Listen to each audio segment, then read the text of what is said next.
The health department is one of the most important arms of state government, responsible for everything from the care of thousands of patients to preventing the outbreaks of deadly viruses.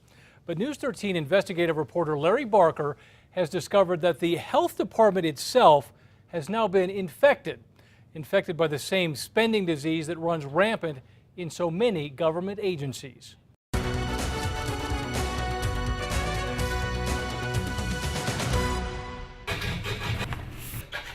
Obviously, I have no idea how you came across the information, but the legislature was not informed of this. Is it something you would have preferred to hear about from the health department rather than me? Yes. Senate Finance Committee Chair John Arthur Smith is a bit miffed. I don't think they did anything totally and completely illegal. I do believe that it was not financially responsible. It's a state agency with a whopping budget. The health department is responsible for the care of thousands of patients in mental health facilities, nursing homes, and rehab centers across the state. There's the Fort Bayard Medical Center in Silver City, the Behavioral Health Institute at Las Vegas, Sequoia Adolescent Center in Albuquerque, and the State Veterans Home in Tier C. Even though the agency has a $500 million annual budget, healthcare is expensive, and there just isn't enough money to keep up with changing fire and safety codes, aging buildings, and federal health standards. Rita Ward is the Health Department Cabinet Secretary. And at the scientific laboratory, there's the procurement of new and updated scientific and analytical equipment. That's $819,000. Yes? Yes. And you need that. We do need that. It's important. It is important. And at the Behavioral Health Institute, the sewer and storm drain pipe replacement study, important? Yes. The Behavioral Health Institute, the State Veterans Home, Sequoia, the master plan development, that's important, isn't it?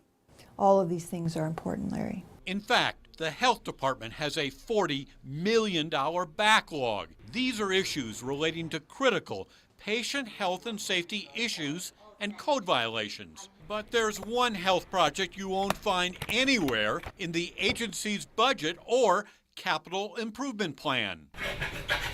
It wasn't really a secret, but few people outside the health department knew about this extensive $600,000 Santa Fe construction project. We decided this would be a good thing to do. I think it's very important. Was it part of the behavioral health surveillance system? How about the Veterans Home Alzheimer's Unit or Sequoia's card access system? It seems earlier this year the health department found an extra $500,000 lying around. Now, they had a couple of options. They could return the money to New Mexico's general fund, or they could use it to address the millions of dollars in critical patient health and safety needs, or they could build break rooms. Secretary Ward opted for break rooms for Santa Fe's administrative employees. We had the opportunity to build some break rooms and provide a place for employees to sit comfortably, eat, heat their food, and wash dishes. And not just one break room, the health department built 4 of them, one on each floor of the multi-story building. Well, how critically important are break rooms in this building? I think they're important to the health and safety of the people who work in this building. Safety? How do break rooms relate to safety? I don't think washing dishes in a bathroom is hygienic. They may not like where they have to wash their dishes, but the bottom line is I don't think it's elevated to the level of health and safety standards for a hospital in Las Vegas, Veterans Home in TRC, New Mexico, facility in Fort Bayard, drug treatment facilities. Those are higher priorities to my way of thinking. When you weigh the employees who have to wash dishes in the bathrooms as opposed to patients who are either at Fort Bayard or the Veterans Home or the Behavioral Health Institute, you opted for employee break rooms. And I would say to you, Larry, that we are meeting the critical health and safety needs of all of the patients in each of our facilities. The $600,000 expenditure was made quietly, without notice to the legislature, which controls the department's budget. If you turned to the taxpayer and said, Health Department, do you want break rooms for the employees, or do you want additional safety vehicles for patients, and that sort of thing, I think the public's going to say, let's take care of the patients, let's take care of our disabled.